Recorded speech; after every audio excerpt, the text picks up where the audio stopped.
सभी को मेरा नमस्कार। तो जैसा कि आप सभी जानते हैं, हम सब यहाँ एकत्रित हुए हैं। आज बहुत ही खुशी का दिन है हमारे लिए, क्योंकि आज हमारे इंस्टीट्यूट को पूरे 8 वर्ष पूरे हो चुके हैं। तो सबसे पहले मैं आए गए अपने अतिथियों का सम्मान करना चाहूँगी। आप सभी को मेरा तहे दिल से स्वागत करती हूँ आप सभी का, क्योंकि हम एक ऐसे देश में रहते हैं जहाँ पर मेहमान भगवान के समान होता है, और आज आप हमारे लिए आज भगवान बनकर आए हैं। तो मैं सबसे पहले आप सभी को, हमारे जो गेस्ट हैं उन सभी को स्टेज पर बुलाना चाहूंगी दीप प्रज्वलित के लिए। सबसे पहले मिस्टर राम निवास जो हमारे एक्स पोस्ट मास्टर हैं, और उसके बाद मिस्टर अमित शर्मा हमारे कनक पांडे जी को जो एडवोकेट हैं, और हमारे मिस्टर अजीत मिश्रा जो एडवोकेट हैं, और हमारे डायरेक्टर और हमारे सर जितेश जी को भी मैं स्टेज पर बुलाना चाहूंगी। दिलेश सिंह को भी मैं स्टेज पर बुलाना चाहूंगी। सो प्लीज आप सभी स्टेज पर आए और दीप प्रज्वलित करें।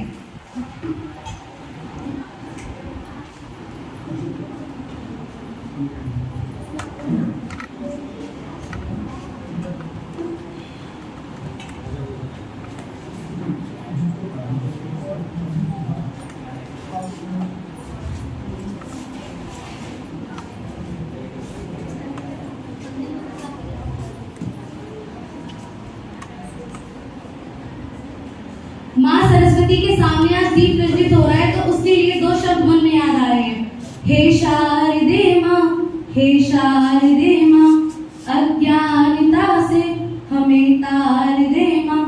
हे शारदे माँ, हे शारदे माँ, अज्ञानता से हमें तार दे माँ।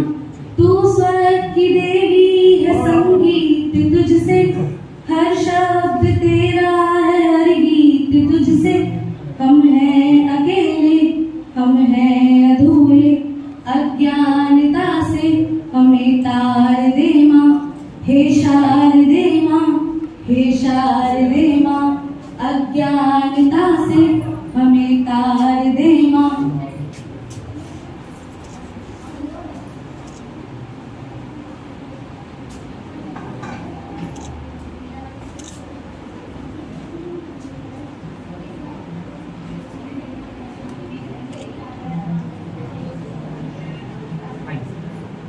तो जोरदार तालियां हो जाए एक बार हमारे गेस्ट के लिए, हमारे सम्मान का दिया जाएगा।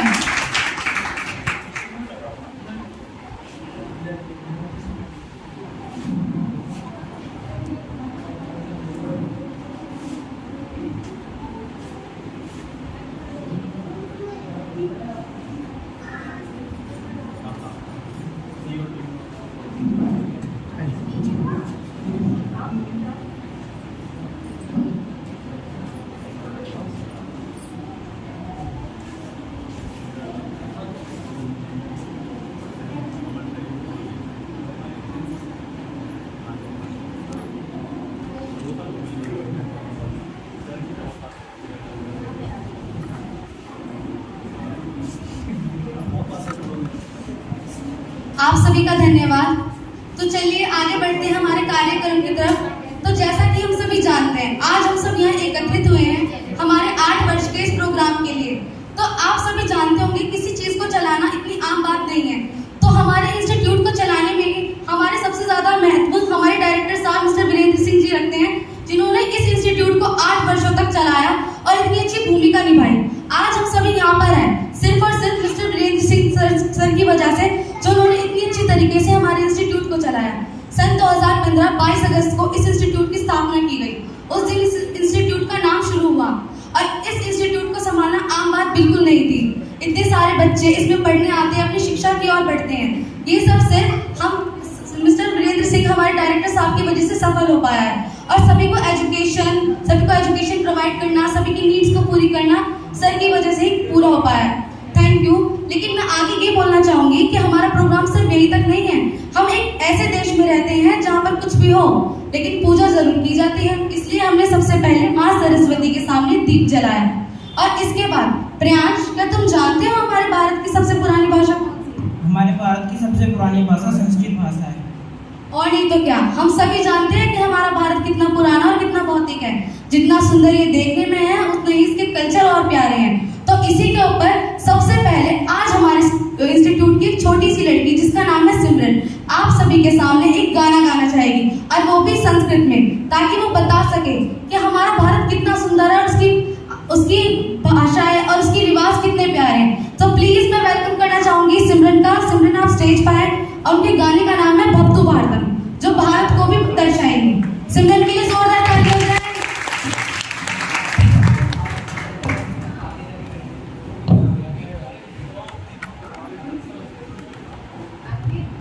शक्ति समृद्धम युक्ति समृद्धम, शक्ति समृद्धम युक्ति समृद्धम, शक्ति युक्ति समृद्धम भवतु भारतम, शक्ति युक्ति समृद्धम भवतु भारतम, भारतम भारतम भवतु भारतम, भारतम भारतम भवतु भारतम, शस्त्रधारकम शास्त्रधारकम, शस्त्रधारकम शास्त्रधारकम, शस्त्र शास्त्रधारकम भवतु भारतम, शस्त्र शास्त्रधारकम भवतु भारतम, भारतम भारतम भवतु भारतम, भारतम भारतम भवतु भारतम, रीति संस्कृतम नीति संस्कृतम, रीति संस्कृतम नीति संस्कृतम, रीति नीति संस्कृतम भवतु भारतम,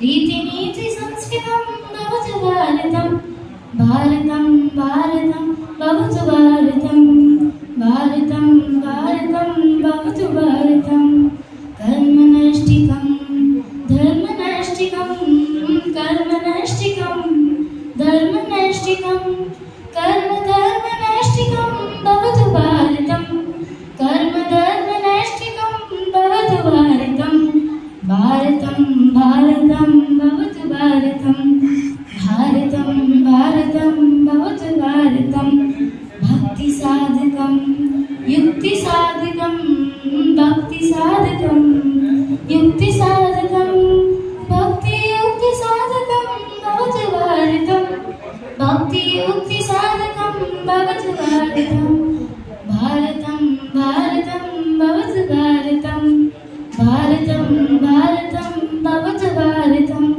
भारतम भारतम भवतु भारतम। धन्यवाद।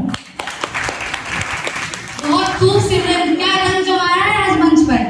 आपका एक गाना सुनकर, इतनी मधुर वाणी सुनकर हम सब बहुत खुश हुए। तो आगे की बातें मेरे साथी आज प्रियांश बताएं। हमने अभी इतना भव्य गीत सुना, हमारा मन शांत हो गया है। अब अगली हमारी पेशकश आपके सामने एक डांस है जिसका नाम है देश रंगीलों। इस डांस को हमारी 5th स्टैंडर्ड की वैशाली कर रही है। मैं वैशाली से अनुरोध करता हूँ कि कृपया करके वो स्टेज पे आ जाए। वैशाली, आज आप बहुत ही खूबसूरत लग रही है और हम जानते हैं कि आप इसी तरीके का आगे का रंग जमाएंगी मंच पर। तो वैशाली के लिए जोरदार ताली हो जाए। इतनी छोटी बच्चियों का भी हम सबके सामने नाम नृत्य करने जा रहे हैं।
आज के ज़माने में हम किसी भी काम की सफलता के लिए हमें सबसे ज़्यादा ज़रूरत मोटिवेशन की होती है। अगला हमारी हम इस पेशकश से एक मोटिवेशन स्पीच है, जिसके लिए मैं आपके सामने बुलाना चाहूँगा रंजना यादव जी को। मिस रंजना यादव, आप स्टेज पर आए।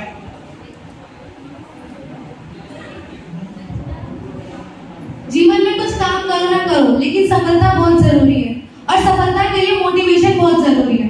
और मोटिवेशन के लिए कोई ऐसा मोटिवेट करने वाला चाहिए जो आपको सफल होने के लिए सारे रास्ते बता दे, लेकिन सफलता अपने हाथ में है। कोई आपको मोटिवेट ही कर सकता है। तो आज हम सभी को मोटिवेट करने के लिए आ रही है Ranjana Yadav. So please please welcome Ranjana Yadav ji के लिए। रंजना यादव प्लीज स्टेज पर आए। आप सभी को मेरा नमस्कार।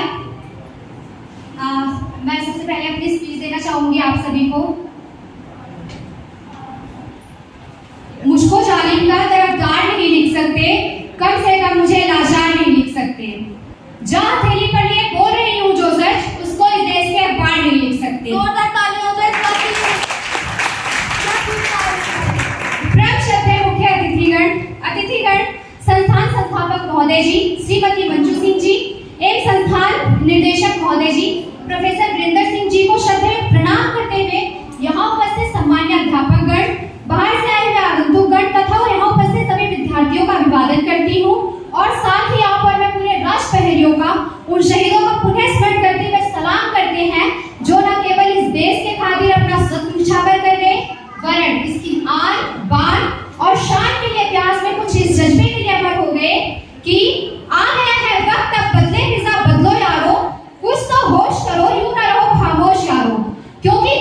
वक्त जीना गैर मुमकिन सा लगे, उस वक्त जीना फर्ज है इंसान का, और है जरूरी लहर के संग खेलना तब, जब हो समंदर पर नशा तूफान का यारो, जब हो समंदर पर नशा तूफान का यारो।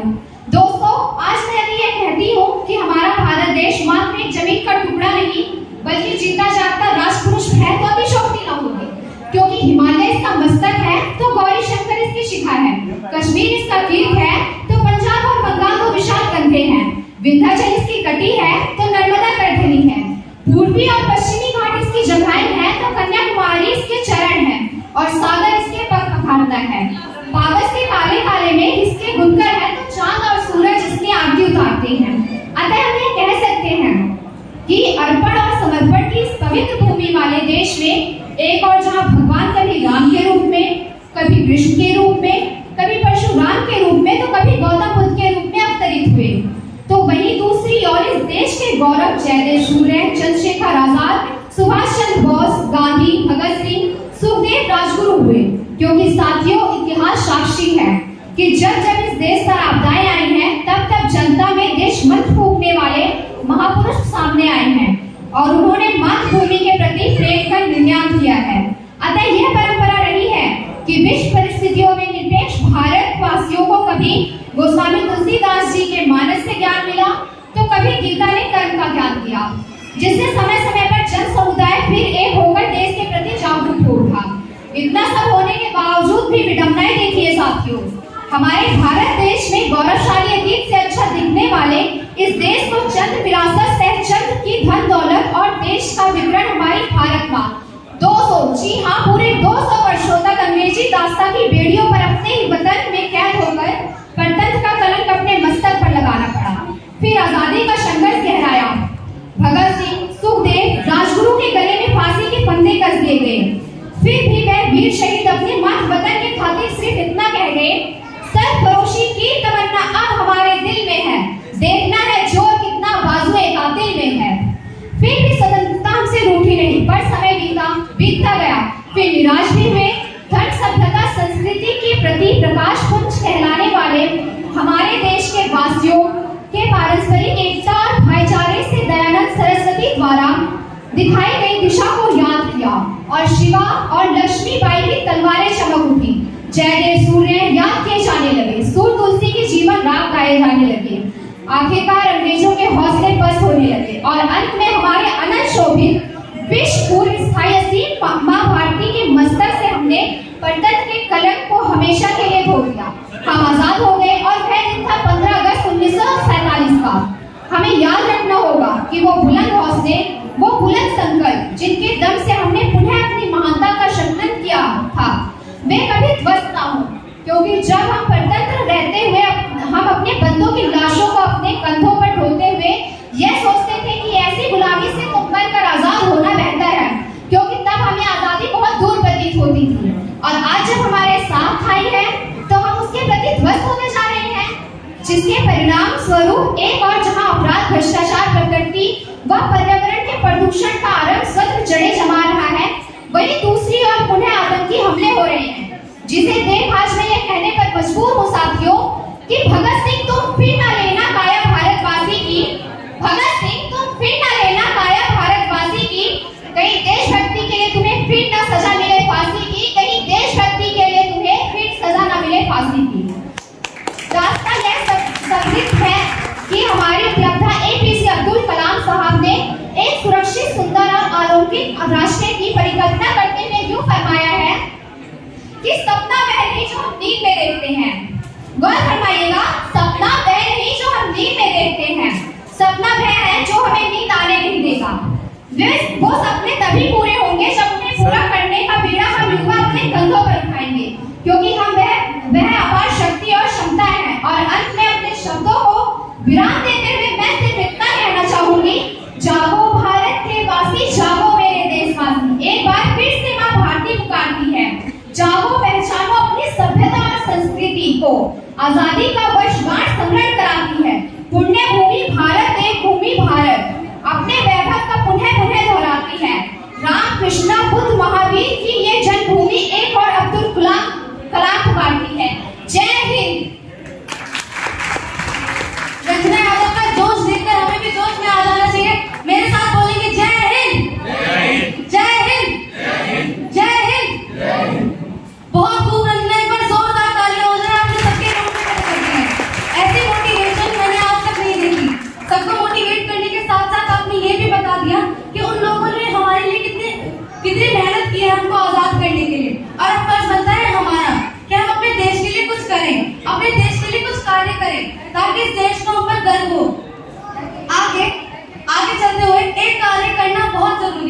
सबसे इम्पोर्टेंट, हमारे इंस्टीट्यूट को आज 8 वर्ष पूरे हो चुके हैं।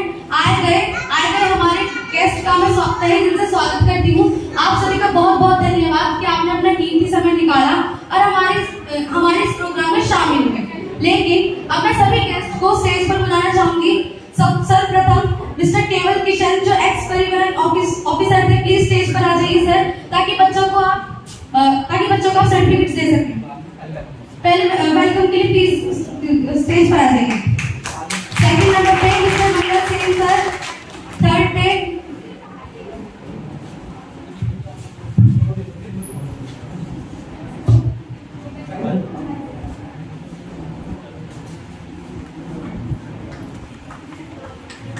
जोरदार तालियां हो जाए हमारे आए गए ग्रुप के लिए।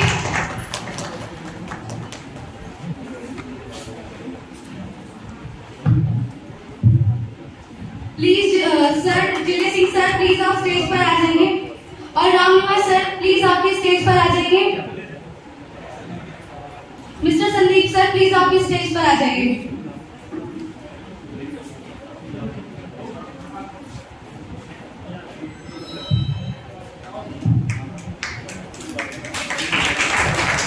जोरदार तालियां।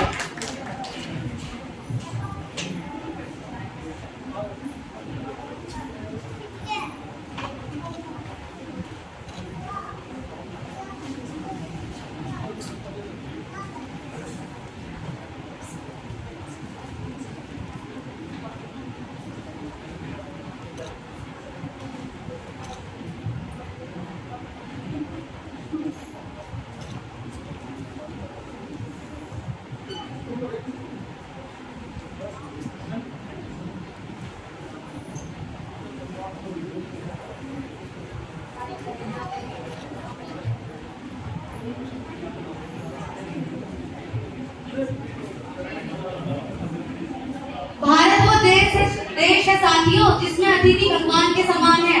तो अतिथियों के सामने एक बार दोबारा तालियां हो जाए सभी।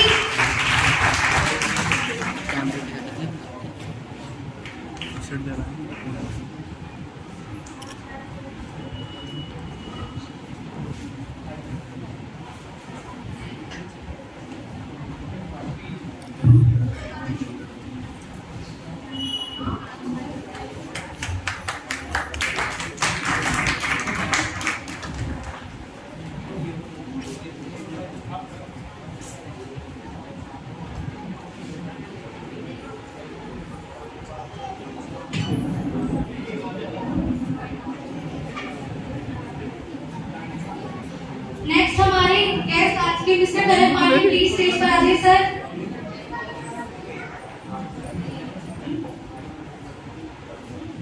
हमारे करण सर हमारे कॉलेज के सीआरबी हैं और साथ में एक डॉक्टर भी हैं और बस एक टूटे दिल को नहीं जोड़ पाते हैं, तो प्लीज जोरदार तालियां।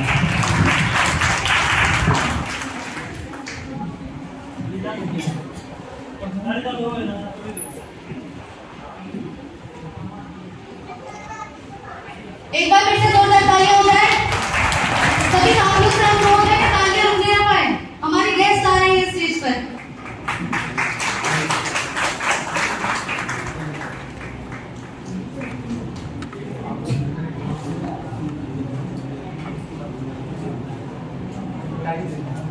मेरा इरम खान सर से अनुरोध है कि वो प्लीज स्टेज पर आ जाइए।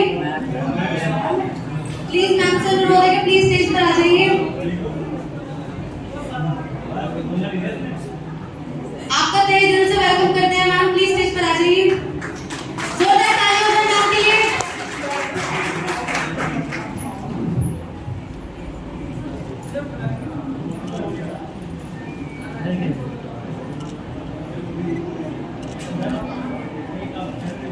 नेक्स्ट हमारी गेस्ट है आज की सोनी नरूला मैम, उनके लिए भी जोरदार तालियां हो जाए। तालियां रुकने ना पाए साथियों, आज आप सभी का एक साथ है।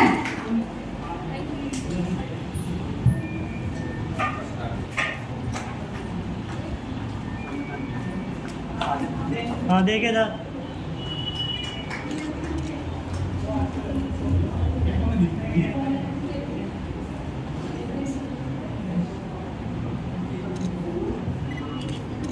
मेरा मिस्टर प्रेमचंद जी से अनुरोध है कृपया कि आप स्टेज पर आइए।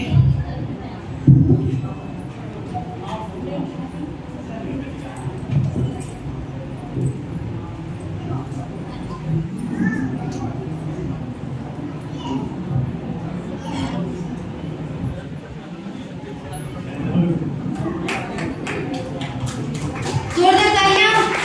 लगता है जोश कम हो गया। जोश दिखाइए अपना सभी। नेक्स्ट हमारे अतिथि हैं आशिक कपिल नागर सर, प्लीज स्टेज पर आए। सर एक एडवोकेट है और आपका सम्मान करने में हमें बहुत खुशी होगी। प्लीज स्टेज पर आए सर। जोरदार तालियां हो जाए हमारे गेस्ट के लिए, कपिल नागर सर के लिए।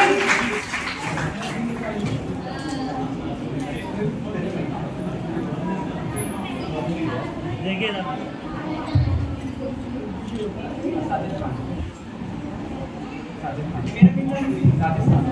मेरा मिस्टर साजिद खान से अनुरोध है कि अगर स्टेज पर ये भी एक एडवोकेट है।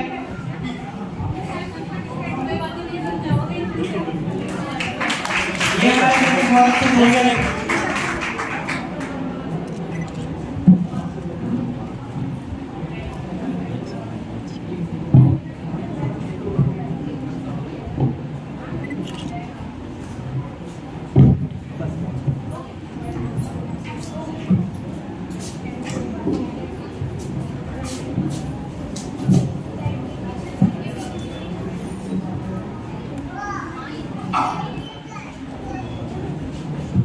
बहुत बहुत धन्यवाद सभी अतिथिगण एवं मेरे साथियों का।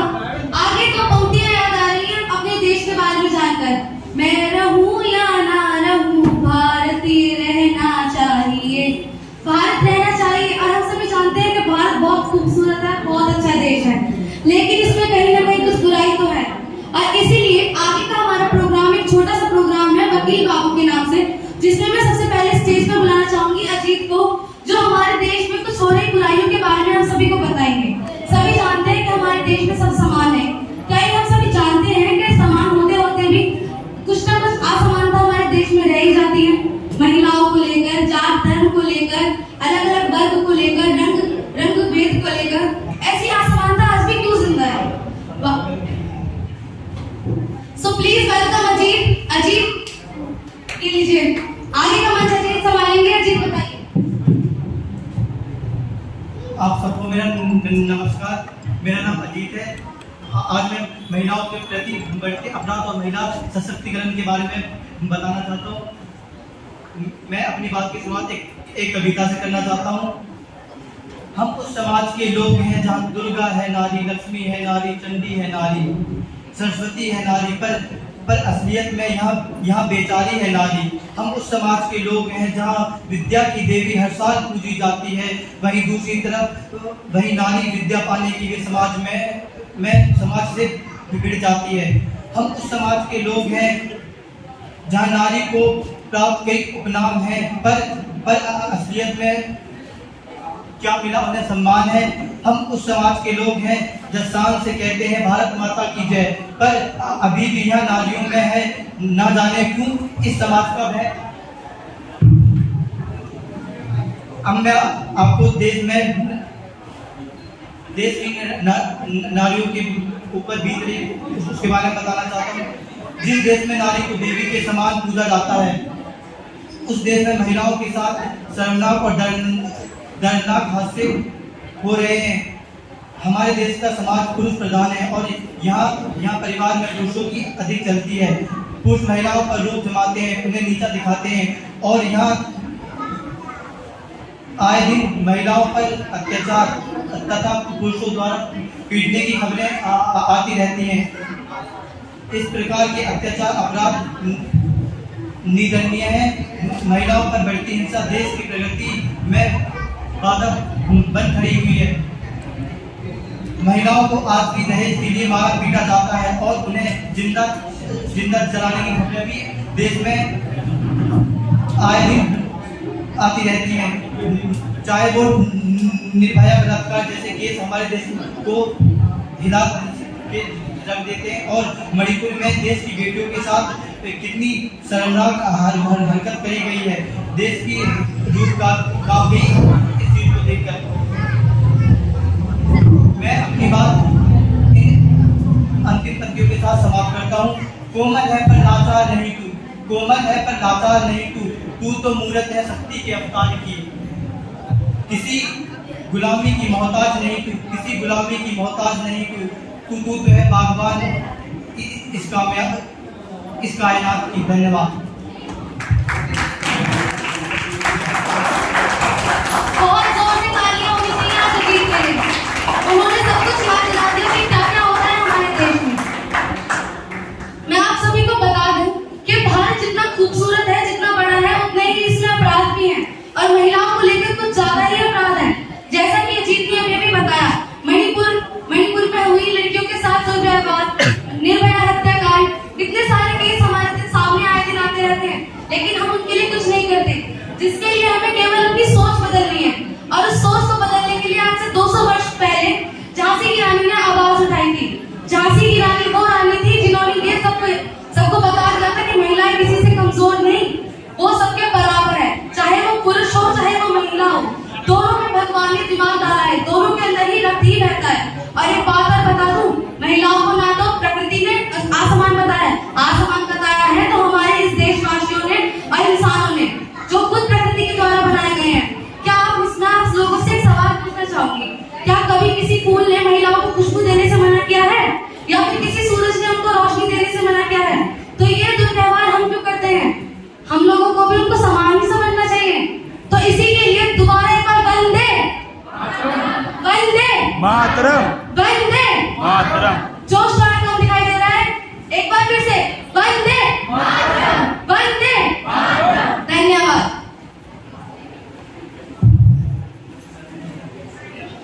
आगे का कार्यक्रम दोबारा शुरू करते हैं। ऐसी स्पीच और ऐसी लोगों की भावनाओं सुनकर हमारे रोंगटे खड़े हो गए। और ये सच भी है कि कहीं ना कहीं इतनी अच्छाई है तो कहीं ना कहीं बुराइयां भी हैं। सो आगे का कार्यक्रम हम शुरू करते हैं। हमारा देश एक ऐसा देश है जहाँ पर बाहर के लोग भी आकर हमारे देश की संस्कृतियों को अपनाते हैं, चाहे वो कोई धर्म हो या फिर कोई जात हो, हर किसी में अपनी एक खूबियां हैं। हमारा देश तो एक ऐसा देश है जिसमें सब देखने आते हैं दूर से कि आखिर इस देश में है ही क्या ऐसा। कल्चर से लेकर रंग बिरंगे अलग अलग धर्म जाति, इतनी डाइवर्सिटी है हमारे देश में। सो अगला प्रोग्राम कुछ इसी की तरफ है। मैं मुस्कान को स्टेज पर बुलाना चाहूंगी। मुस्कान पांडे, प्लीज आप स्टेज पर आए। और मैं इनसे कहना चाहूंगी कि जो इनकी भक्ति है भगवान के प्रति, वो आप सभी को एक नृत्य के माध्यम से दिखाना चाहेंगी।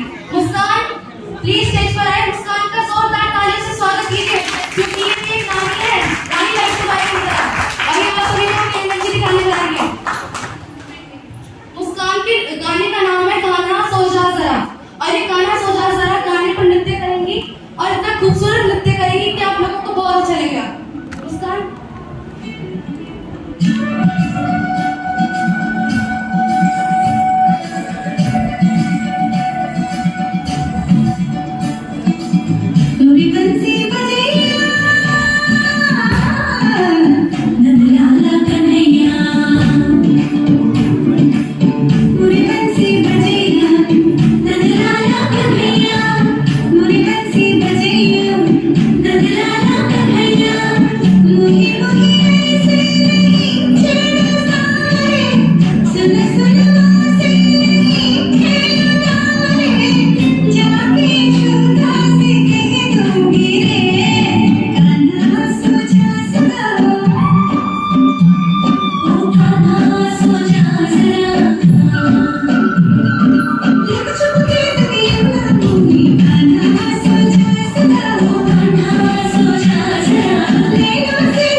अभी बात कर रहे थे हम कुछ देर पहले देश में हो रही अपराध की, हो रही गलतियों की, तो उन्हीं के बारे में थोड़ा और जान ले।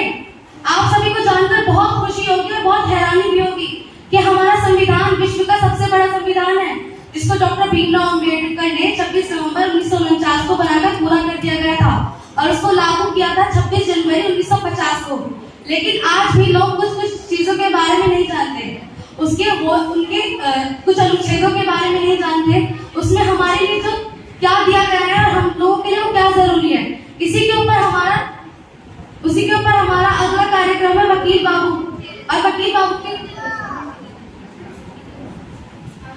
बाबू के छात्रों से मैं निवेदन करती हूँ कि प्लीज मंच पर आए और अपना कार्यक्रम शुरू करें।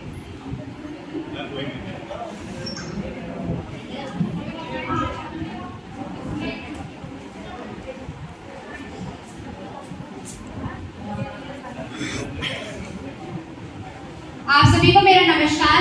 जैसा कि आप सभी जानते हैं कि हमारे कानून के बारे में, सो मैं एक लॉ हूँ और मैं आपको कानून के बारे में कुछ बताना चाहूंगी।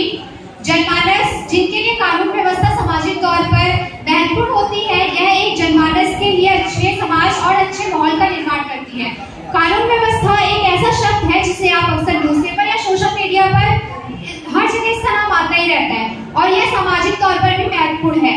एक बेहतर कानून व्यवस्था जनमानस के लिए अच्छे समाज और अच्छा माहौल का निर्माण करती है, जो कि अति आवश्यक है। सामान्य नागरिक के लिए इस कानून व्यवस्था का पालन हर जनमानस को करना ही चाहिए। किसी भी राज्य, शहर अथवा क्षेत्र में शांति बनाए रखने के लिए, अपराधों पर रोक लगाने के लिए और जनमानस की सुरक्षा के लिए कानून व्यवस्था एक मुख्य अंग है। अक्सर जहां भी कहीं राजनीतिक या सामाजिक लड़ाई या फिर तनाव उत्पन्न होता है तो कानून व्यवस्था का संकट खड़ा हो जाता है। मतलब किसी भी जगह क्षेत्र में अशांति की लड़ाई होना भी कानून व्यवस्था का संकट भी होता है। संविधान के 7वीं अनुसूची के तहत पुलिस कानून व्यवस्था और जनमानस राज्य के विषय है। अपराध रोकना, उसे दर्ज करना, उसकी जांच पड़ताल करना और अपराधियों के विरुद्ध अभियोजना चलाने के मुख्य भूमिका राज्य सरकार खासकर पुलिस को दी जाती है। संविधान के मुताबिक ही केंद्र सरकार पुलिस आधुनिकीकरण, उपस्तर, मोबिलिटी, परिश्रम और अन्य अवसंरचना के लिए राज्य सरकारों को वित्तीय सहायता प्रदान करता है। कानून व्यवस्था जनमानस के लिए अपराधों से संबंधित घटनाओं को रोकने के लिए केंद्रीय सुरक्षा और सूचना एजेंसी राज्य की कानून और प्रवर्तन इकाइयों को नियमित रूप से जानकारी देती है। राष्ट्रीय अपराध रिकॉर्ड ब्यूरो गृह मंत्रालय की एक नोडल एजेंसी जो अपराधों को बेहतर ढंग से रोकने और नियंत्रित करने के लिए राज्यों की सहायता करती है और राज्यों के अपराध संबंधी आंकड़े जुटाने और उनका विश्लेषण करने का कार्य करती है। इसके मुताबिक हमारा भारत देश में प्रत्येक व्यक्ति को जन्म और मृत्यु का रजिस्ट्रेशन अनिवार्य करती है ताकि इससे व्यवस्था बनी रहे और किसी भी तरीके के मतभेद न उत्पन्न हो। इसके लिए शादी का रजिस्ट्रेशन भी अनिवार्य कर दिया गया है।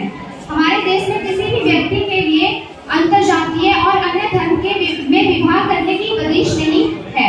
सबके लिए कोर्ट मैरिज का विकल्प है। सभी को 18 साल की उम्र में वोट डालने का अधिकार है और लड़कों के लिए 21 साल की उम्र निर्धारित की गई है और यह सभी पर लागू होती है। जनमानस की भलाई और भी किसी प्रकार के मतभेद से बचने के लिए इसी तरह की कानून व्यवस्था हमारे देश में बनाई गई है। सभी नागरिकों का समान अधिकार हमारे देश का नियम जो सब पर लागू होता है। अब मैं आपको मिलवाती हूँ अपने कुछ सहयोगियों से। संविधान, IPC, CrPC, CPC and POCSO, ये आप सभी को कानूनों के बारे में कुछ बताएंगे और कुछ आर्टिकल्स बताएंगे।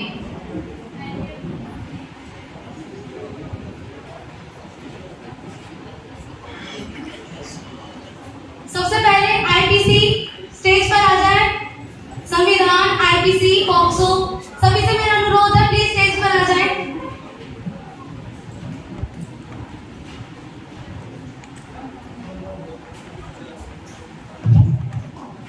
नमस्कार, मैं भारतीय दंड संहिता भारत के अंदर किसी भी नागरिक द्वारा किए गए अपराधों की परिभाषा बताती हूँ और इसके साथ साथ क्या दंड मिलेगा ये भी बताती हूँ। मुझमें 511 धाराएं हैं, तो आइए जानते। अब कोई अपराध काटता होता है तब अनेक चरणों से मिलकर एक अपराध का रूप लेता है। अपराध के मुख्य 4 चरण होते हैं। पहला प्रयास और अपराध का निष्पादन। अपराध के मूल 4 तत्व होते हैं जो एक अपराध का गठन करते हैं। पहला, मनुष्य, दोषी इरादा, अवैध कार्य, किसी अन्य इंसान को चोट पहुंचाना। मैं अन्य महत्वपूर्ण धाराओं के माध्यम से आप सबके सामने रखती हूँ। धारा नंबर 186, किसी व्यक्ति द्वारा सरकारी काम में बाधा पहुंचाने पर अब उसे आईपीसी सेंस 186 लागू होता है। धारा नंबर 292, किसी व्यक्ति द्वारा समाज में अश्लीलता फैलाने पर आईपीसी सेंस 292 लागू होगा। धारा नंबर 302, अगर किसी व्यक्ति द्वारा किसी की हत्या किया है तो उस पर आईपीसी सेंस 302 लागू होगा और हत्या या कत्ल दोषी साबित होता है तो उसे उम्र कैद की सजा और आर्थिक दंड। धारा नंबर 366, अपहरण। धारा नंबर 366, नाबालिग लड़की को लेकर भागी। धारा नंबर 365, जब भी कोई किसी व्यक्ति का अपहरण करता है तो आईपीसी सेंस धारा 365 लागू होता है। धन्यवाद।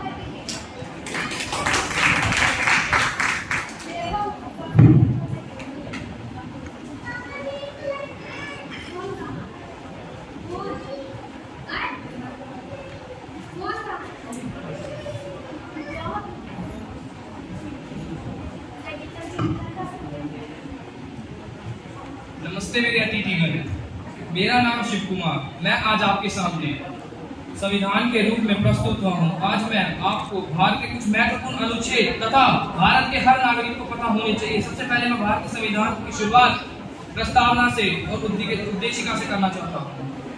भारतीय संविधान उद्देशिका।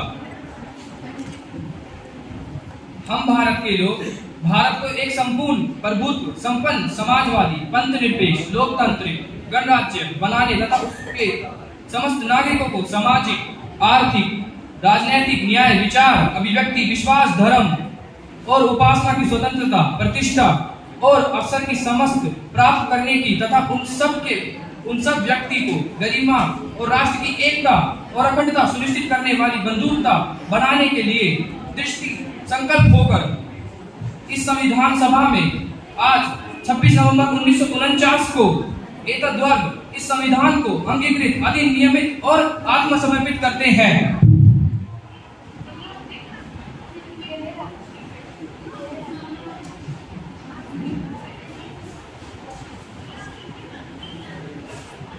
मेरे प्रियजनों, आज मैं आपको भारतीय संविधान के कुछ महत्वपूर्ण अनुच्छेद बताना चाहता हूं जो भारत के हर नागरिक को पता होने चाहिए। भाग 1, सांघिक और राज्य क्षेत्र। अनुच्छेद 1, सांघिक और राज्य क्षेत्र। अनुच्छेद 3, राज्य निर्माण। वर्तमान राज्य में क्षेत्र सीमा, मौजूदा राज्य के नाम परिवर्तन। अगर किसी क्षेत्र में, किसी राज्य में सीमा का विवाद उठता है या उस क्षेत्र का नाम परिवर्तन करना चाहे तो अनुच्छेद 3 द्वारा उसका नाम परिवर्तित कर सकता है। अनुच्छेद 13, यह भाग 3 मूल का अधिकार है। मौलिक अधिकार के असंगत उनके न्याय अल्पीकरण करने वाली विधियों के बारे में भी है। 14 अनुच्छेद, कानून के समक्ष समानताएं, समानता के अधिकार, जो आपका अनुच्छेद 14 से अनुच्छेद 18 तक है। अनुच्छेद 14, कानून के समक्ष समानता। कानून सभी नागरिक के ऊपर समान रूप से लागू होता है। अनुच्छेद 16, सरकारी नौकरियों से सभी प्रकार के अवसर समान हैं। अनुच्छेद 17, अस्पृश्य अनुमूलन है। मूल अधिकार का भाग 2, स्वतंत्रता का अधिकार, जो आपके अनुच्छेद 21 से अनुच्छेद 22 तक है। अभिव्यक्ति स्वतंत्रता के बारे में कुछ अधिकार संरक्षण है। अनुच्छेद 21, फरमानदेही स्वतंत्रता का संरक्षण है। अनुच्छेद 21, प्राथमिक शिक्षा का अधिकार है। अनुच्छेद 25, आत्मरक्षा स्वतंत्रता, मनचाहा काम धर्म के प्रचार से स्वतंत्रता है। मूल अधिकार का भाग 5, शिक्षा एवं संस्कृति का अधिकार है। अनुच्छेद 25, आत्मरक्षा स्वतंत्रता, मनचाहा काम धर्म प्रचार का है। अनुच्छेद 30, शिक्षा संबंधित, संस्कृति संबंधित अधिकार है, जिसमें मूल रूप से भारत के हर बच्चे को 18 वर्ष तक मुफ्त शिक्षा और नियमित हो। अनुच्छेद 32, मौलिक अधिकार को लागू करने के लिए रीट सहित है। अनुच्छेद 32 को भारतीय संविधान का हृदय पेशी या उसको आत्मा भी कहा जाता है। मैं अब आपके सामने भारतीय संविधान का भाग आज प्रस्तुत करना चाहता हूं, जिसमें पंचायती राज और पंचायती गठन और उनके बारे में बताया गया है। पंचायती गठन 3 स्तर पर पाया जाता है: ग्राम पंचायत, पंचायत समिति, जिला परिषद। अनुच्छेद 243 हमें बताता है कि पंचायती संरचना का गठन किस प्रकार किया जाना चाहिए। अनुच्छेद 243 का 2 पंचायत के जमींदारों की शक्तियों को अधिकारित करना चाहिए। और अनुच्छेद 43C पंचायत को चुनाव किस प्रकार जीतना चाहिए, यह उसके अंदर अनुमोदन है। धन्यवाद।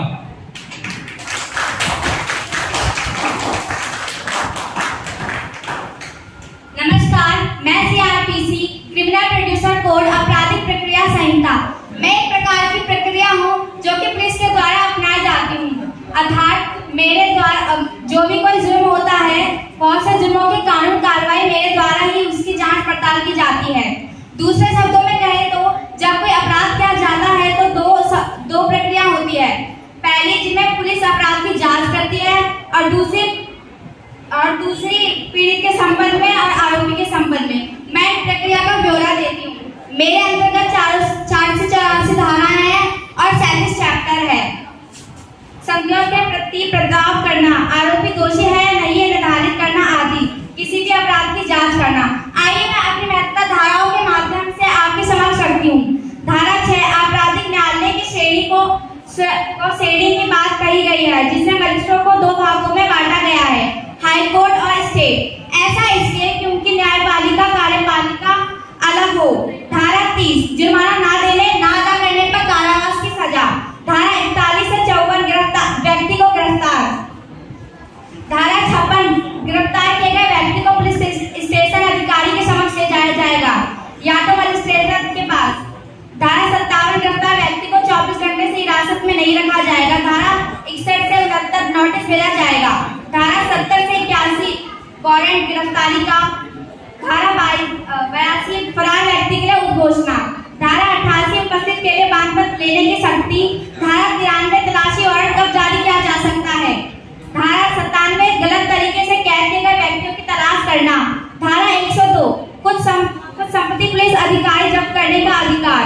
धारा 107 अन्य मामलों में शांति बनाए रखने के लिए सुरक्षा। धारा 125 से 128 धारा पत्नियों, बच्चों और माता पिता के भरण पोषण के लिए आदेश। धारा 154 एफआईआर के बारे में बताया जाएगा। धारा 156 अगर पुलिस एफआईआर दर्ज नहीं करती है तो ये सीधा कोर्ट के पास जाएगा। धन्यवाद।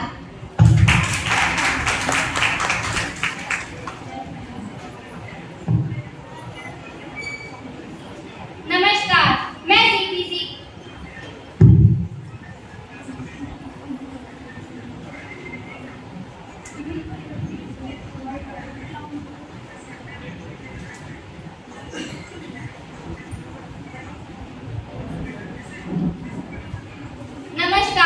CPC सीमा प्रक्रिया की संहिता महत्वपूर्ण धारा है।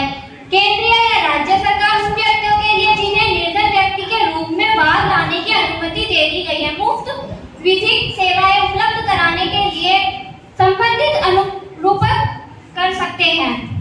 धारा 6 आर्थिक क्षेत्रीय अधिकार। धारा 9 न्यायालय सभी सिविल मुकदमों की सुनवाई करेगा जब तक वर्जित ना हो। धारा 10 मुकदमे पर रोक। धारा 12 आगे मुकदमा चलाने पर रोक। धारा 15 न्यायालय जिसमें वाद संपत्ति का किया जाना है। धारा 17 अचल संपत्ति के मुकदमे विभिन्न न्यायालयों के अधिकार क्षेत्र आते हैं। धारा 18 संचित करने वाले स्थान जहां न्यायालयों की क्षेत्रीय अधिकारी स्थानीय सीमाएं निश्चित हो। धारा 19 व्यक्ति या चल संपत्ति की गलतियों के लिए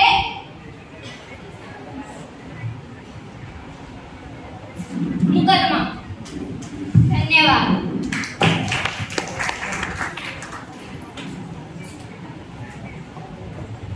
सब बच्चों का अधिकार एक समान, बाल अधिकार इसी का नाम। बाल अधिकार का ये है नारा, शिक्षा तो हमारा, मेरे जीवन का यही सपना, बाल मजदूरी मुक्त बने भारत अपना। सुप्रभात। मैं पॉक्सो यानी यौन अपराधों से बच्चों का संरक्षण, protection of children from sexual offence, मैं 14 नवंबर 2012 को लागू हुआ। जैसे कि आप सब जानते हैं, भारत के संविधान में बच्चों की सुरक्षा के लिए कई उपबंधों को शामिल किया गया है। इसके साथ ही भारत बाल अधिकारों पर अमिसमय convention on the rights of the child और बच्चों की बिक्री, बाल वेश्यावृत्ति और बाल अभिसमय के वैकल्पिक protocol, optional protocol on the sales of children, child prostitution and child pornography जैसे अंतर्राष्ट्रीय ऐतिहासिक उपायों का भी हस्ताक्षर करता है। इस विशेष कानून का उद्देश्य बच्चों के यौन शोषण और उसके प्रति यौन दुर्व्यवहार जैसे अपराधों को संबोधित करना था, जिन्हें ना तो विशेष रूप से परिभाषित किया गया और ना ही पर्याप्त रूप से दंडात्मक बनाया गया। आइए तो कुछ महत्वपूर्ण बातें करें। जेंडर न्यूट्रल नेचुरल लिंग तटस्थ प्रकृति अधिनियम चिन्हित करता है कि बालक एवं बालिकाएं दोनों ही यौन शोषण के शिकार हो सकते हैं और यह चाहे पीड़ित किसी भी लिंग का हो, ऐसे कृत्यों को अपराध मानता है। यह इस सिद्धांत के अनुरूप है कि सभी बच्चों को यौन दुर्व्यवहार एवं शोषण से सुरक्षा का अधिकार प्राप्त है और कानून को लिंग के आधार पर भेदभाव नहीं करना चाहिए। हालांकि राष्ट्रीय अपराध रिकॉर्ड ब्यूरो (NCRB) ने पीड़ित बालकों और बालिकाओं पर अलग-अलग डाटा प्रकाशित नहीं किया है। छत्तीसगढ़ में पाया गया कि पॉक्सो के पर्याप्त 1000 मामलों में पीड़ित बालकों की संख्या लगभग 8 थी, 0.8%। यह दर्शाता है कि बालकों का यौन शोषण भी एक गंभीर मुद्दा है जो काफी हद तक रिपोर्ट नहीं किया जाता है और अधिनियम द्वारा इसे भी संबोधित करने का प्रयास किया गया है। विभिन्न शब्दों की स्पष्ट परिभाषा। अधिनियम के तहत चाइल्ड पोर्नोग्राफी सामग्री के भंडारण को एक नया अपराध बनाया गया है। भारतीय दंड संहिता में मौजूद किसी महिला के शील को भंग करना और trending modesty of a woman की अमूर्त परिभाषा के विपरीत इस अधिनियम में यौन दुर्व्यवहार के कृत्यों को स्पष्ट शब्दों में न्यूनतम सजा में वृद्धि के साथ परिभाषित किया गया है। पुलिस बल में महिला का कम न्यूनतम। पॉक्सो अधिनियम के प्रावधान है कि एक महिला उप निरीक्षक द्वारा परिभाषित बच्चों को बच्चे के निवास स्थान या पसंद के स्थान पर दर्ज किया जाएगा, लेकिन इस प्रावधान का पालन करना व्यवहारिक रूप से असंभव हो जाता है जब पुलिस बालक में महिला की संख्या मात्र 10% है और कई पुलिस थानों में शायद ही कोई महिला कर्मचारी उपस्थित होगी। सरकार ने संस्थाएं चलाई। आइए तो जानते हैं। बालक दुर्व्यवहार रोकथाम और अन्वेष इकाई, बेटी बचाओ बेटी पढ़ाओ, किशोर न्याय, बच्चों की देखभाल और संरक्षण अधिनियम 2015 में लागू हुआ। बाल विवाह निदेश अधिनियम वर्ष 2006 में लागू हुआ। बाल श्रम निदेश और विभिन्न अधिनियम 2016 में लागू हुआ। मैं इस अंतिम पंक्ति के साथ अपनी बातें समाप्त करती हूँ। यह दुनिया अब मेहरबान ना होगी कि यह दुनिया अब मेहरबान ना होगी, हमें ही हाथ बढ़ाना होगा कि कहीं देर ना हो जाए, हमें ही उन्हें बचाना होगा। धन्यवाद।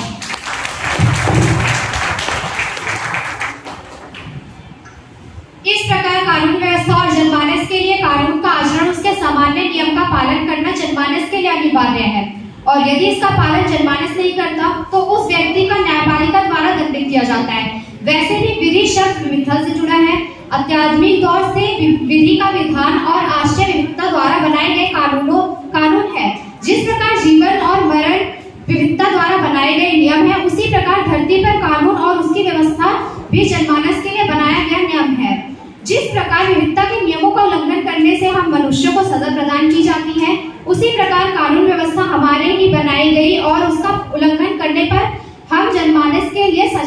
है। इसीलिए इस कानून का पालन करना और इसके दायित्वों का निर्वाह करना हमारा कर्तव्य है। धन्यवाद।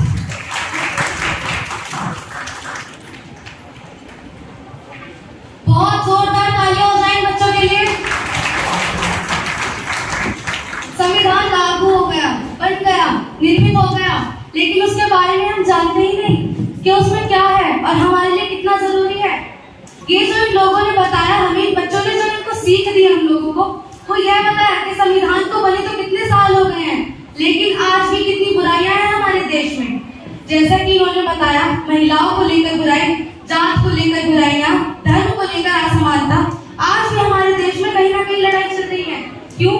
क्योंकि हम लोग ये समझते हैं कि आज भी हमारे देश में जो बुराइयां हैं वे हमेशा रहेंगी, लेकिन हम लोगों को मिलकर इसको खत्म करना होगा। तो मैं आगे अपने प्रोग्राम को आगे करते हुए बस यह कहना चाहूंगी कि बुराइयां हमारे अंदर होती हैं, किसी व्यक्ति ना ही किसी मनुष्य में होती है, ना ही किसी धर्म या जात में होती है। हमारे डॉक्टर भीमराव अम्बेडकर, जिन्होंने हमारे संविधान को निर्मित किया, बनाया, उन्होंने खुद इतनी सारी असमानता सही, लेकिन उसके बाद भी वह सबसे पढ़े लिखे व्यक्ति बनने के बाद उन्होंने हमारे संविधान को निर्मित किया। विश्व का सबसे बड़ा संविधान लिखा उन्होंने हमारे लिए। तो आगे का कार्यक्रम आरंभ करते हुए मैं आप लोगों से एक बात पूछना चाहूंगी। हम लोग जीवन में कुछ ना कुछ कार्य करते हैं, मोटिवेशन के साथ करते हैं, लेकिन किसी न किसी को देखकर करते हैं। हमारे जीवन में कोई ना कोई आइडल तो जरूर होता है, और इस इंस्टीट्यूट को चलाना भी कोई आम बात तो थी ही नहीं। तो हमारे डायरेक्टर साहब मिस्टर वीरेंद्र सिंह सर के आइडल, हमारे chief guest mister Satveer Singh ji को मैं स्टेज पर बुलाना चाहूंगी और उनका तहे दिल से स्वागत करती हूँ। प्लीज सर स्टेज पर आए, तालियां जोरदार हो जाए एक बार उनके लिए। ये आज के हमारे गेस्ट हैं और ये हमारे सर के आइडल भी हैं। जोरदार तालियां हो जाए एक बार फिर से।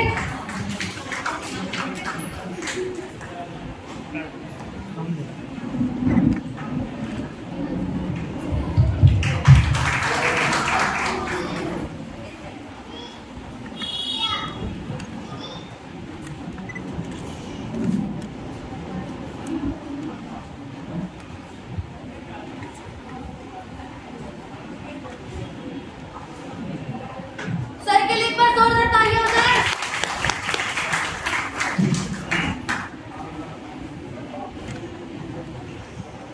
उपस्थित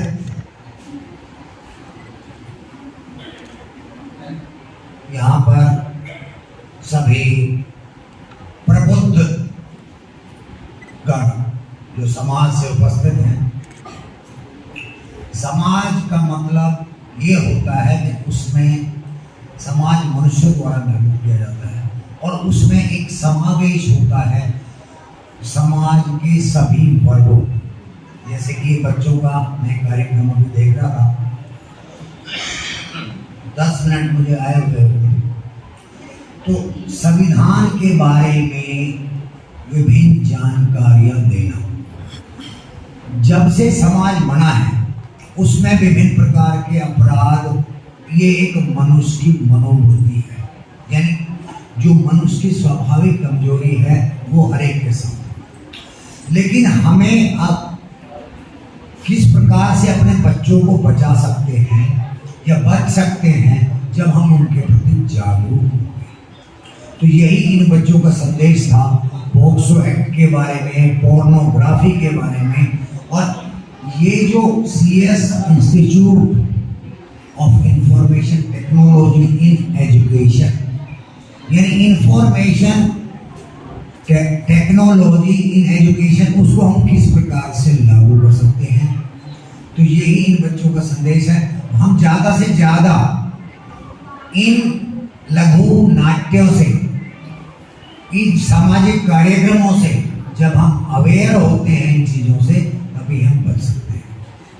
तो ये तो होगी इंस्टीट्यूट की बात। मेरे स्टूडेंट रहे हैं आपके डायरेक्टर साहब प्रोफेसर वीरेंद्र सिंह। देखिए, मैं फतेहपुर बेरी में 2007 में आया था, मेरा पहला बैच था 2007 का, 7वीं क्लास थी, सेक्शन 8। उसमें करीब 39 से 40 बच्चे थे और 2 बच्चों के नाम मुझे अभी भी याद है, ललन कुमार मिश्रा और वीरेंद्र सिंह। तो ये अपने आप में एक टच में रखना, ये एक स्टूडेंट और टीचर के रिलेशन को दर्शाता है। यानी वीरेंद्र ने भी मेरे से टच में रखा, तब से ही अब तक किसी भी प्रकार से गाइडेंस लेते रहे। और मैं आपको बताऊं, फिर वो क्लास मेरे पास 7th, 8th, 9th और 10th तक रही।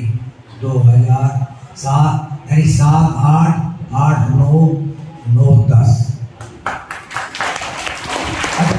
उसमें एक विशेष बात और हुई उस क्लास के अंदर कि जब ये बच्चे 11वीं में हुए तो वो ए सेक्शन मेरे पास ही था और मेरा बैकग्राउंड डिफेंसिव है, जैसे कि आप मेरी कैप भी देख रहे हो।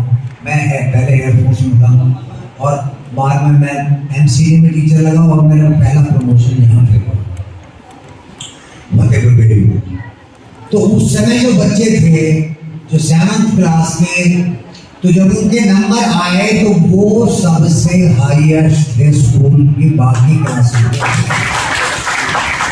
मुझे अभी भी एक वाकया याद है कि जब 11 में, यानी जो बच्चे 11वीं में आए 10-11 के अंदर, तो एक टूर जाना था, आउट स्टेशन टूर, तो उसके अंदर 50 बच्चों का एक ग्रुप जाना था। तो उसमें सिलेक्शन हुआ तो पहले ज़्यादातर के नंबरों के हिसाब से तो देखा गया कि भाई इंग्लिश में इन ए सेक्शन वाले बच्चों के नंबर ज़्यादा है, लेकिन फिर जब इंग्लिश को हटा दिया गया तो बाकी सब्जेक्ट्स में भी उसी क्लास के नंबर ज़्यादा थे। तो कहने का तात्पर्य ये है कि टीचर का स्टूडेंट पे बहुत प्रभाव पड़ता है और एक आइडल जिसकी हम बात करते हैं, जो हम अपने जीवन में उसको हम एक आदर्श के रूप में मानते हैं, तो वो हर एक का एक अपना आइडल होता है कि मैं ऐसा बनूं। बच्चे का एक रोल मॉडल होता है टीचर। तो ज़्यादा बात को ना बढ़ाते हुए मैं कुछ आशीष वचन कहना चाहूँगा।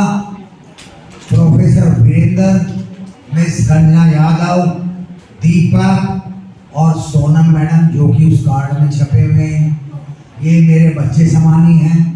और मैं चाहता हूँ कि ये इंस्टीट्यूट जो आपने एक निर्मित किया है, एक इसकी नींव डाली है, जिसका इतना अच्छा कार्यक्रम हो रहा है, तो मुझे आशा ही नहीं पूर्ण विश्वास है ये भविष्य में दिन दोगुनी और रात चौगुनी उन्नति करेगा। इसी के साथ आपने मुझे यहाँ बुलाया या सम्मानित किया, मैं उसका भी हृदय से आप सभी का आभारी। धन्यवाद, धन्यवाद भाई।